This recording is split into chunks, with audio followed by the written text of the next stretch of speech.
Welcome to Backyard Crafts. My name's Miss Kelly, and today we're going to be learning about tie-dye and learning how to make two cool designs.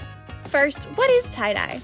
Tie-dye refers to the practice of binding fabric and dyeing it different colors to create patterns. Forms of tying and dyeing fabric have existed in many different cultures and regions throughout history. Tie-dye is just one of many dyeing methods where portions of the fabric are protected from the dye to make patterns. Fabric can be protected from dye through tying, sewing, folding, and having waterproof material applied, like paste or wax. Here are some examples of tie-dyeing and resistance dyeing methods from around the world. This is an example of bandhani, originally created by the Indus River Valley civilization around the 6th century. Bandhani is a tie-dyeing technique that is still popular in present-day India. This is an example of shibori. Shibori is a tie-dyeing technique from Japan and Indonesia, where pieces of fabric are either sewn or tied together before being dyed. This method is still used today. This is an example of adire, a type of tie-dyeing and resistance dyeing developed by the Yoruba women of Nigeria.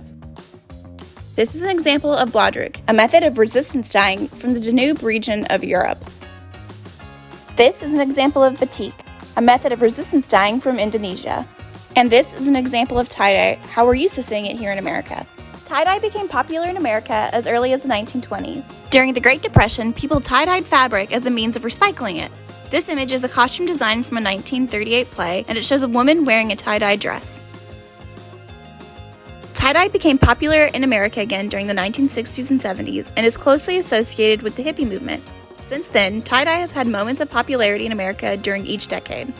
Now that we've discussed tie-dyeing and the history of tie-dye, let's create our own pieces. You will need something to dye, preferably made out of cotton, dye, gloves, rubber bands or twine, water, a plastic bag or plastic wrap. I would also recommend wearing dark clothes or clothes you don't mind getting permanently messy. Remember, there is no wrong way to tie-dye if you're being safe and having fun. Follow your dye's instructions if they are different than my instructions. The first step is to prepare your workspace. Make sure you're dyeing somewhere you can get messy. Also, have all of your materials on hand. Make sure that you've washed what you're dyeing before you start dyeing as well. Next, rinse what you're planning to dye in some lukewarm water. The first method I'm going to show you how to do is the crumple method. The crumple method is one of the easiest tie-dyeing methods to do. The first thing you'll do is take your damp object and lay it out on a surface.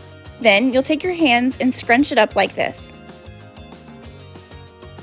When what you're dyeing is scrunched roughly to the size of a dinner plate, you'll take your rubber bands or twine and bind the shirt together in place.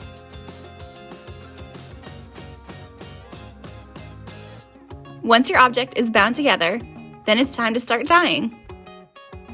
Take your dye and apply it liberally.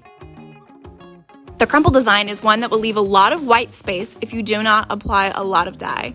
If you prefer a lot of white space in your design, then just apply a lot of dye to the outside. However, if you want a lot of color in your design, then you'll need to insert your dye into the folds. When you're finished applying your dye, put your object into a plastic bag or wrap to keep the dye safe while the dye is setting. The next pattern I'm going to show you how to do is the tree ring pattern. The tree ring pattern is a good pattern for beginners as well. This pattern looks good with both one color and multiple colors. The first thing you'll do is lay your object out on a flat surface. Then you'll grab a section in the middle and section it off with a rubber band or a piece of twine. Then you'll grab another section and section it off with a rubber band or piece of twine. And then you'll continue doing that all the way down the rest of your object. You can make these sections as large or as small as you want. Smaller sections will have a more intricate design, whereas bigger sections will have a bigger pattern. Then you apply your dye. Since I was only using one color, I skipped about every other section, leaving it mostly white. However, if you are using multiple colors, I would suggest coming up with a color pattern and dyeing each section according to that pattern.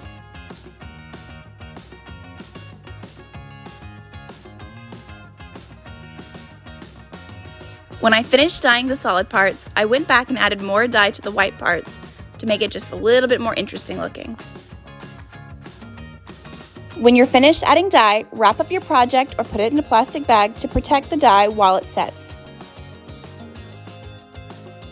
Then, leave your projects to set for about 12 to 24 hours. If your dye kit says something different, follow your dye kit's instructions. When your project is ready to be rinsed, rinse it thoroughly with cool water. Make sure to rinse it somewhere where you don't mind getting a little bit of dye. First, let's look at the crumple design. First, carefully remove your rubber bands or twine. If you're using twine, you may have to cut it free. As I stated earlier, my crumple design had a lot of room for white on it. If you use multiple colors or you put a lot more color on it, yours will probably look quite different. Next, let's look at the finished tree ring pattern. Carefully remove all of the rubber bands or twine that you used to bind it. Even though I only used one color, you can still see a lot of color variation. The green kind of looks blue in some parts. However, if you used multiple colors, I'm sure you have a lot more color variation than I do. Next, wash your dyed item using cold water and regular detergent. Don't wash it with other closer items because dye can transfer for the first several washes. Then you can either dry it regularly or hang it up to air dry. After washing and drying, here's what my crumple design looked like. And here is what my tree ring design looked like. Here is a list of the websites that I used for this video. Thank you for joining us for another episode of Backyard Crafts here at the Tomball Public Library.